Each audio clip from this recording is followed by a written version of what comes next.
سے ظاہر ہو رہا ہے کہ بے شک اللہ کا ارادہ ہے دل زبان کو بہت دور رکھے اس کو اہل بیت سے جیسا کہ پاک و پاکیزہ رکھنے کا حق تو خدا عالم ایک سوال پیدا ہوتا ہے یہاں پہ کہ کیا نور ہے، نور کے قریب کوئی رزق جا بھی سکتا ہے؟ جو رزق ہے آتا کہاں پہ؟ جب نور ہے خداوند عالم میں جب کوئی کمی نہیں، وہ سمجھ تو کہہ دو کہ اللہ کیا احد، اللہ الصمد، یعنی وہ سمجھ اسے کسی کے وہ محتاج کی ضرورت ہی نہیں، نہ کوئی چیز آ کے اس کی کمی کو پورا کر سکتا ہے، نہ کوئی اس کو کم کر سکتا ہے، نہ کو بڑھا سکتا ہے۔ جو ذات گرامی ہے اس کی ایک جہاں آپ ہیں کہ انسان کے تصور میں نہیں آ سکتی، اس لیے خدا کے بارے میں کہا ہے خدا کون ہے؟ خدا کون ہے؟ جو بھی شے آپ کے تصور میں آئے وہ خدا نہیں ہے، بس اس کا انکار کر دو کہ یہ سبحان ربی، اللہ اس سے پاک ہے۔ اللہ جو ہے یہ جو ہمارے ذہن میں بن رہا ہے تصور اللہ کا، جیسے لفظ اللہ بھی اللہ نہیں ہے، یہ اللہ لکھا ہوتا ہے اللہ، لیکن یہ اللہ نہیں ہے۔ تو خداوند عالم نے جو یہ آیت نازل کی، جو ہم اہل بیت کی جو بچپنے سے تعریف سنتے آ رہے ہیں، یہ نورانی مخلوق، تو خداوند عالم نے جو آیت نازل کی یہ کیوں؟ ایک شے جو محتاج ہی نہیں سکتی، نور اس سب کا محتاج ہی نہیں ہے۔ فزکس میں فارمولہ ہے نور کا، مثال کے طور پر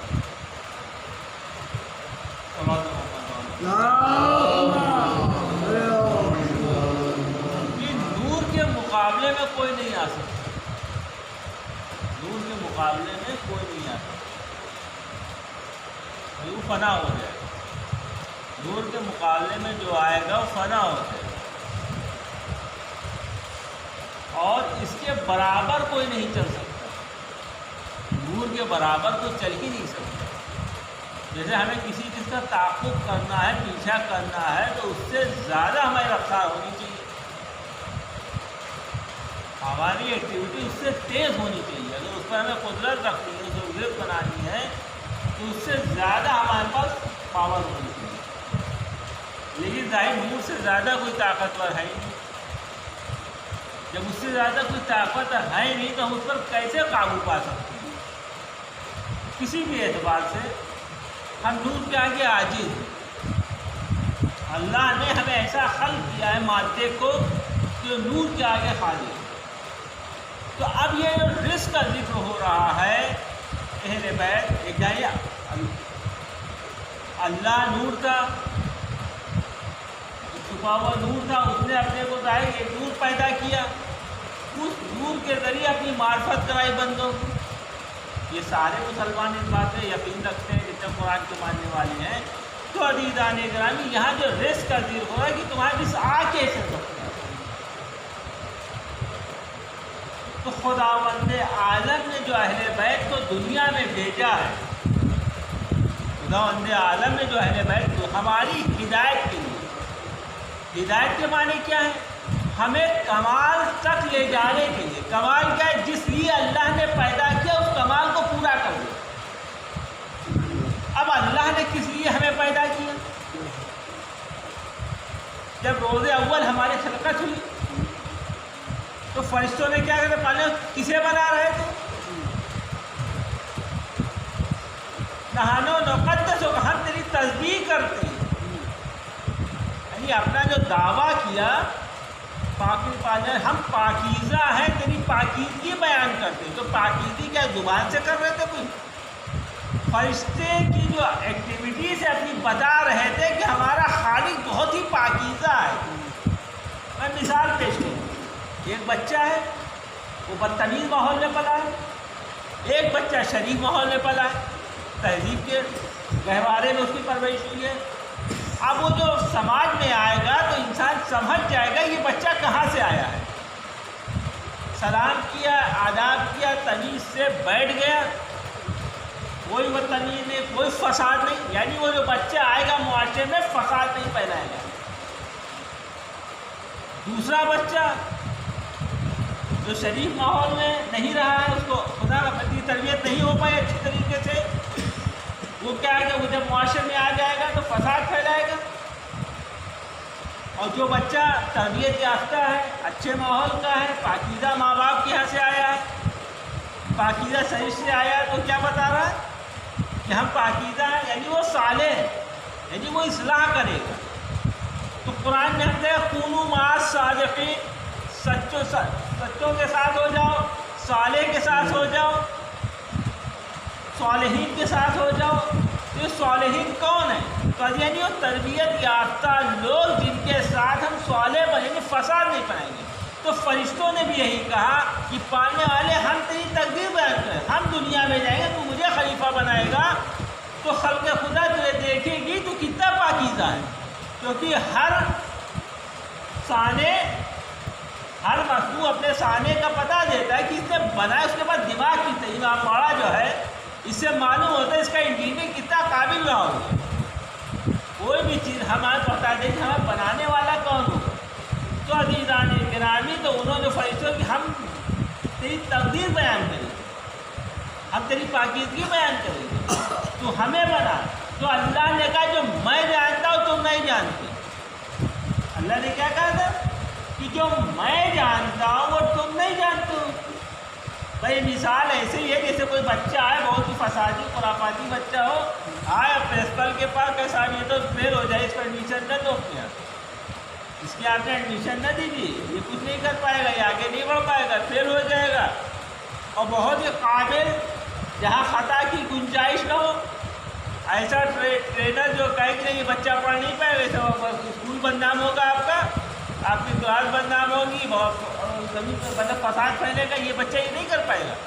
تو وہاں کا پرنسپل جو ہیڈ ہے وہ کہے جو میں جانتا ہوں تم نہیں جانتے، یعنی اس کے اندر اتنی صلاحیت ہے۔ جیسے انہوں نے دعویٰ کیا تھا پانے والے ہمیں لوگ سمجھ جائیں گے بتانے والا کتنا پاکیزہ ہے۔ جب خلقت اتنی پاکیزہ ہے تو خالق کیسا ہو، یعنی ہم تیری قدوسیت کا مظہر بنیں گے دنیا میں، ہم تیری قدوسیت کا مظہر بنیں گے۔ اور ایسے وہ کیوں بنا رہا ہے جو فساد پھیلا ہے زمین میں؟ تو خلاق عالم نے کہا جو میں جانتا ہوں وہ تم نہیں جانتے، جو میں جانتا ہوں وہ تم نہیں جانتے۔ اللہ نے تو اتنا کہا تھا۔ اس کا مطلب خداوند عالم جب آدم کی خلقت ہو رہی تھی، یعنی اس میں کچھ ایسے عناصر ہیں، اس میں وہ ترقی کے لیے کمال تک جانے کی صلاحیت ہے، فرشتوں سے بلند ہونے کی صلاحیت ہے، اس کے اندر وہ صلاحیت موجود ہے کہ فرشتوں کی بھی تقدیر سے افضل ہو سکتا ہے۔ تو عزیزان فرشتوں کی تقدیر سے انسان افضل کب ہوتا ہے؟ جب اس کے اندر کوئی رس نہ ہو، رس ہوگا تو فساد ہوگا۔ تو خلاق عالم نے نورانی مخلوق کو جو پیکر خاکی میں بھیجا تو اس گائیڈ لائن کے ساتھ بھیجا کہ دیکھو اس پر جب تم صراط مستقیم پہ ثابت قدم رہو گے تب تک تمہارے رزق نہیں آئے، کیونکہ یہ صراط مستقیم ہے۔ تو یاسین کیا کہہ رہا ہے؟ علی صراط مستقیم، آپ صراط مستقیم پہ نبی، اے محمد آپ صراط مستقیم پہ، اس لیے آپ کے پاس کوئی رزق نہیں آ سکتا۔ اب رزق کہتے کسے ہیں؟ جو کمال کے اندر جو چیز مانے ہو جائے۔ رزق ایک لفظ میں ہم سمجھانا چاہیں، رزق اسے کہتے ہیں جو آپ کے کمال میں رکاوٹ بن جائے، جو آپ کی گروتھ میں رکاوٹ بن جائے، یعنی کسی قسم کا ایسا وائرس آپ کی شخصیت پہ اثر نہ کر پائے، چاہے روحانی طور پر چاہے جسمانی طور پر، آپ اتنے پختہ ہو جائیں گے، اس کمال کے راستے جس راستے مستقیم اسے کہ تو یہ خداوند عالم نورانی مخلوق کو جب جسمانی پے کر دیا تو بتا یہاں اس جسمانی پے کر دیکھو یہ جو زندگی لائف گزار رہے ہیں یہاں کوئی رزق نہیں آ سکتا. یہاں اس زندگی میں اگر یہ کامل نمونہ ہے اس لیے ہے کہ یہاں کوئی رزق نہیں کیونکہ اس طرح سے اگر رسول کو یہ جو آئے تھے انما اللہ کی رسول کب آئے تھے یعنی تمام جب خلقت کو پورا ایک خلقت پوری کب ہوتی ہے جب ماں باپ اکٹھا ہوتے ہیں مرد عورت مل کے ایک خانوادہ تیار کرتے ہیں فیملی بنتی ہے. تو ایک کامل فیملی کیسے بنتی ہے وہ رسول اللہ نے عملی طور پر بتایا. یا اولون محمد اوسط کلون محمد آخر سب کے سب محمد ہیں یعنی سب کے سب صراط مستقیم پہ جب پوری فیملی جمع ہو جاتی ہے تو کوئی بھی رزق یہاں قریب آ نہیں سکتا. یعنی ایسے کامل لوگ ہیں اور ان کو ہمارا نمونہ بنائے کہ اگر تمہیں مادی طور پر بھی کمال تک جانا ہے یا روحانی طور پر کمال تک جانا ہے تو بس ان سے اپنے دامن کو وابستہ رہو. کوئی رزق تمہارے قریب نہیں آئے گا جہاں یہ رہیں گے وہاں سے رزق دور ہو جائے گا. دروازہ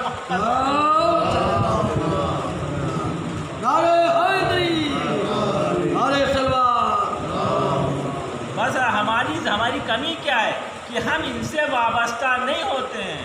خداوند عالم نے جب عذاب کا ذکر کیا اور نجات کی ضمانت دی تو نجات کے طریقے بھی انبیاء کے بعد کس وجہ سے نجات پائے کون تو اس میں جو پہلی چیز انہوں نے بتایا کہ اللہ کے اوپر بہتان نہ لگاؤ. یعنی ایک اللہ نے لائف گزارنے کا لائف اسٹائل بتائی ہے جو جینے کا سلیقہ تمہیں بتایا ہے اس سے افضل طریقہ یعنی اس کے مقابلے میں جو تم طریقہ لاؤ گے ظاہر سی بات تو اچھا ہے. جو اس کائنات میں جو سفر ہمیں زندگی کا طے کرنا اللہ نے زندگی دی ہے اب زندگی کا سفر طے کیسے کرنا ہے تو اس کے لیے جسم کا سالم ہونا ضروری ہے. تو کچھ شریعت اس پہ ہمیشہ جسم کا سالم ہو دماغ سالم. جب دماغ سالم ہوگا تو کیونکہ دماغ سے ہی جسم کی حفاظت کی جاتی ہے. دماغ اسی لیے اللہ نے دیا ہے عقل اسی آپ نے جسم تو جسم کی حفاظت میں جو اللہ نے شریعت بتائی ہے کہ ایسی شریعت اس پر چلو گے تو تمہارا جسم محفوظ رہے گا. یعنی وہ کام نہ کرو جو انہوں نے نہیں کی. میں آپ کے سامنے مثال دیتا ہوں کہ ہم نے دیکھیے دنیا کی پریشانی ہمیشہ سے چیلنج افغان جو ہم نے کہا ہے اگر تم سمجھتے ہو یہ غلط ہے ایک سورے کا جھوٹے سے جواب لیا تو قرآن نے رسول اللہ کی زندگی کو چیلنج کیا ہے. پوری رسول اللہ کی زندگی کو چیلنج کیا اگر تم سمجھتے ہو اس سے بہتر کوئی دنیا میں زندگی گزارنے کا طریقہ ہے تم لے آؤ. جو ہم نے صراط مستقیم طے کی ہے دنیا میں زندگی گزارنے گائیڈ لائن بتائی ہے صحت انسانی کے ساتھ سے روحانی صحت تمہیں چاہیے کم سے کم جسمانی صحت تو تمہیں چاہیے. تو رسول اللہ نے جو زندگی گزاری ہے اس طرح سے تمہیں گزارنی. اس کے علاوہ تم کہیں اور جاؤ گے تو اپنی صحت سے کھلواڑ کرو.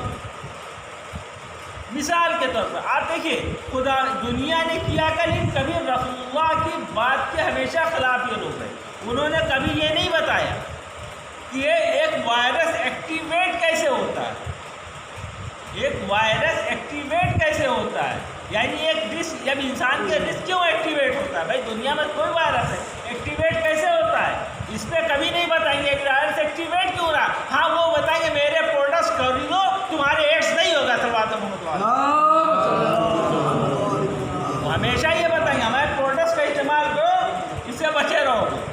لیکن یہ نہیں بتائیں گے بے حیائی بند کرو تاکہ یہ وائرس ایکٹیویٹ نہ ہو. صلوات محمد دنیا حقیقت ہے. تو اللہ نے جو ہمیں اہل بیت میں جینے کے تو اصلاح اللہ کو ضرورت نہیں ہے آپ کی.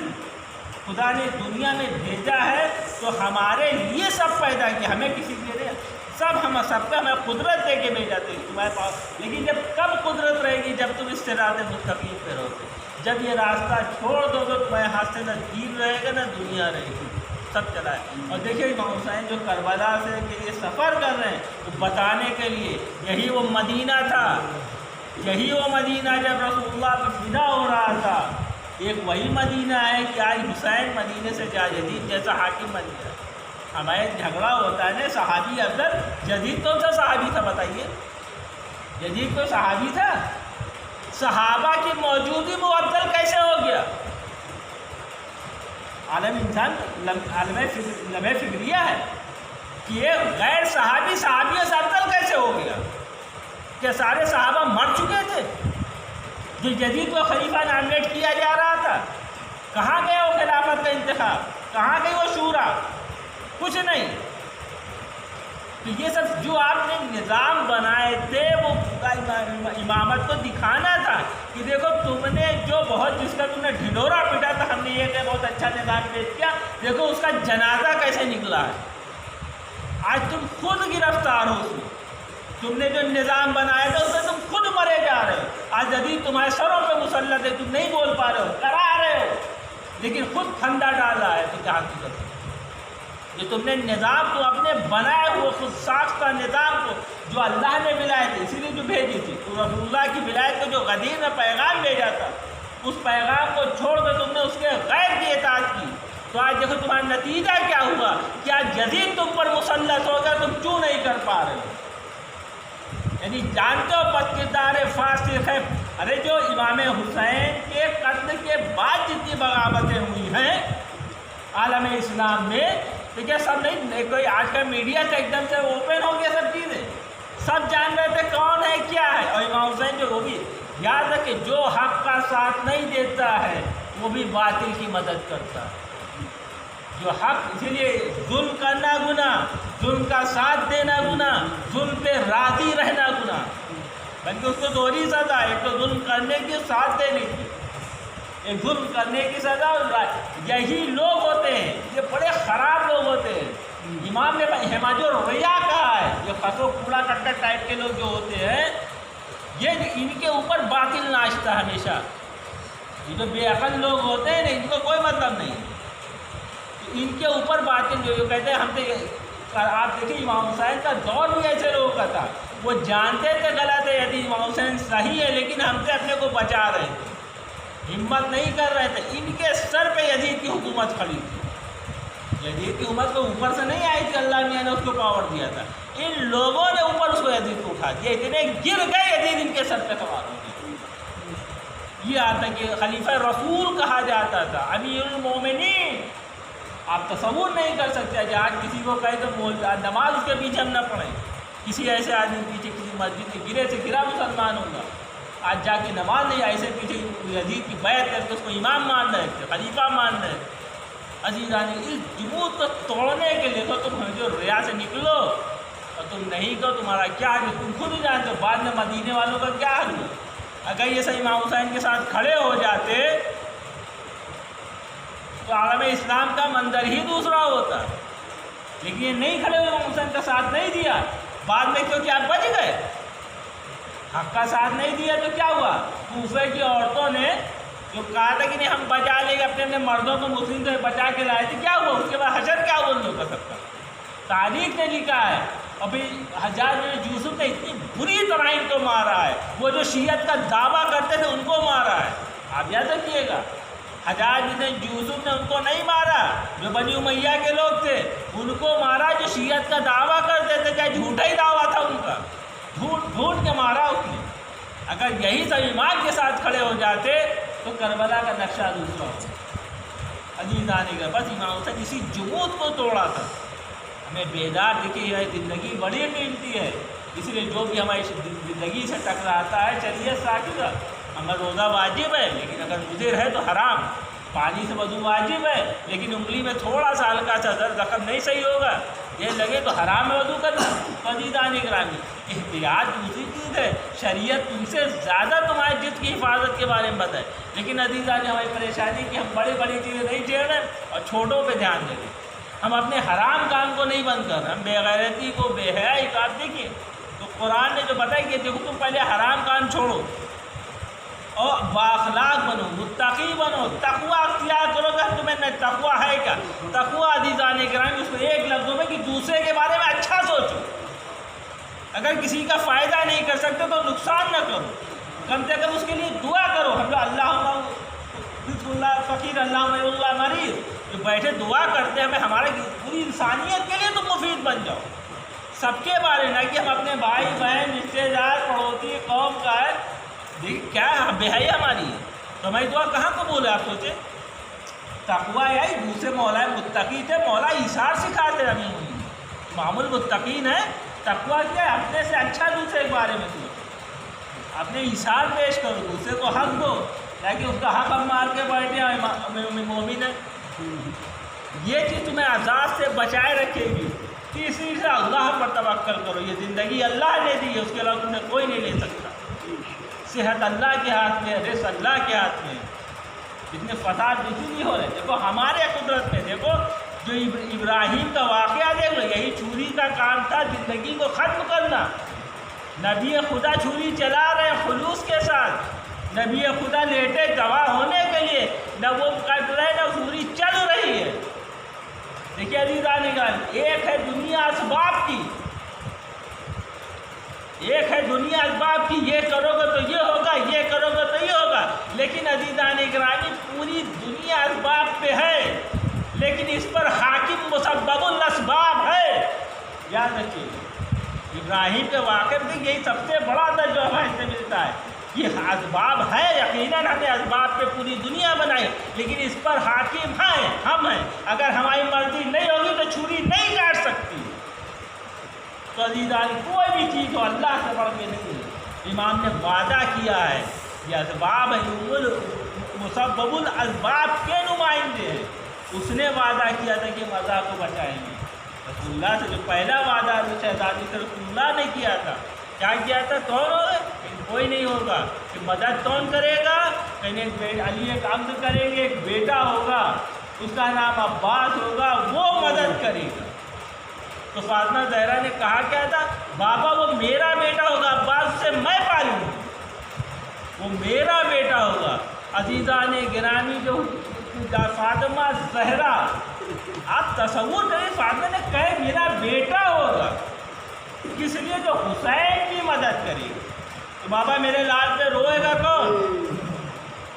دوسرا سوال، پہلا کی مدد ناصر کون حسین کا ہوگا، حسین کی مدد کون کرے گا؟ حسین کی مدد سے مطلب کیا ہے؟ حسین کی مدد، حسین جس آئیڈیالوجی پہ جس زندگی گزار رہے ہیں اس پر ساتھ ان کا کون دے گا؟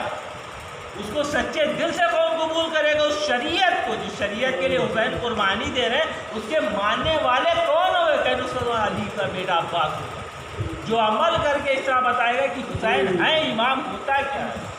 یعنی قسم خدا کے عقلیں حیران ہو جاتی ہیں کہ بھائی ہیں لیکن ابھی اپنے کو بھائی نہیں کہا. آقا ہم لوگ زبان سے آقا کہتے ہیں، لیکن غور کرنا چاہیے. ایک عباس ہے کہ آقا کہہ رہے ہیں تو کر کے بتائیں کہ ہوتا کیا امام. اللہ کا زمین تو حجت کا مرتبہ کیا، حجت خدا کا مرتبہ کیا ہے، ایک امامت کا مرتبہ کیا ہوتا ہے. تو عزیزان، اور دوسری چیز کہ میرے لال کا ماتم کون کرے گا؟ بابا آپ ہوں گے کہ نہیں؟ ہم نہیں ہوں گے. کہا علی کہیں نہیں، کہیں حسن کہیں نہیں، کہیں نام کہیں نہیں. تو بابا یہ ماتم کون کرے گا؟ میرے لال پہ روئے گا کون؟ یعنی رونے والے کی پاکیزگی بتائیے کہ ہمارے لال پہ روئے گا. تب رسول اللہ کے رسول نے وعدہ کیا کہ اللہ کا وعدہ ہے کہ فاطمہ تمہارے بیٹے پہ روئے گی دنیا، تمہیں قیامت تک گریا ہوگا. یہ خدا ایک نسل پیدا کرے گا، ایک گروہ کا وعدہ اللہ نے دیا ہے. اس کے بچے تمہارے بچوں کا وعدہ کریں گے، اس کی عورتیں تمہاری عورتوں کا وعدہ کریں گی، اس کے جوان تمہارے جوان، اس کے بوڑھے تمہارے مولا کے بوڑھوں کا وعدہ کریں. یعنی رسول اللہ نے وعدہ کیا اور ضمانت یہ کہ ہمیشہ ہوگا، چاہے دنیا انہیں مٹا نہ جائے لیکن حق باقی رکھے گی. فاطمہ زہرا نے وعدہ کیا تھا اس پر شہدا کا. آج ہم یہاں آئے ہیں تو فاطمہ زہرا کے نام پہ آئے، اپنے امام کو پرسہ دے رہے آئے. اے سید سجاد کل آج آپ کو بابا کا پرسہ نہیں دیا تھا. اے امام زمانہ کل کربلا میں پرسہ دینے والے تھے، پرسہ دینے پہ کوڑے لگائے جاتے تھے. آپ بیٹی باپ پہ رونا چاہتی تھی تو تماچے پڑتے تھے، وہ قید خانے کی بہوت تھی. آج مولا ہم دیکھیے آپ کی تزادار ہے، آپ کی پرشہدا بیٹی ہے، ہمارا پرسہ قبول کریے. آپ حسین نے کتنی اذیتیں اٹھائی، آپ تصور کریں. جب یہ قافلہ روانہ ہو رہا ہے، شب کو رخصت ہو کے آئے قبر سے، تو ماں نے کہا بیٹا تو اکیلے نہیں جائے گا، یہ ماں بھی تیرے ساتھ ساتھ جائے گی. فاطمہ نے وعدہ جہاں تو جائے گا وہاں میں جاؤں گی.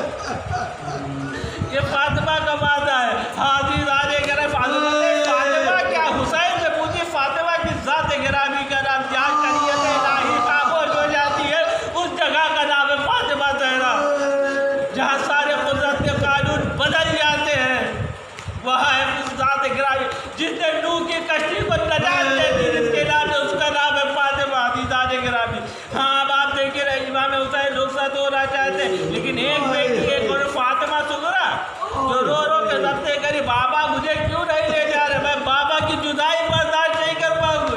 ایک فاطمہ امام زینب جامع زینب کے پاس آتی ہے، اے پھوپھی ابا آپ ہماری سفارش کریں، اے فاطمہ زہرا اے فاطمہ سغرا آپ کو جو خالی بابا کی جدائی نہیں ہے، فاطمہ سغرا آپ اب کیا کرے گی؟ ابھی تو خالی آپ کی بابا کی جدائی کا غم مدینے میں سہنا ہے، لیکن کربلا میں اگر آپ ساتھ جائے گی تو کون کون سے غم سے، کیا آپ بابا کے کٹے ہوئے سر کو دیکھ پائے گی؟ کیا تماچے لگتے ہوئے، کیا پھوپھی ابا کے ننگے سر کو دیکھے گی جب ٹیبوں میں آگ لگے گی؟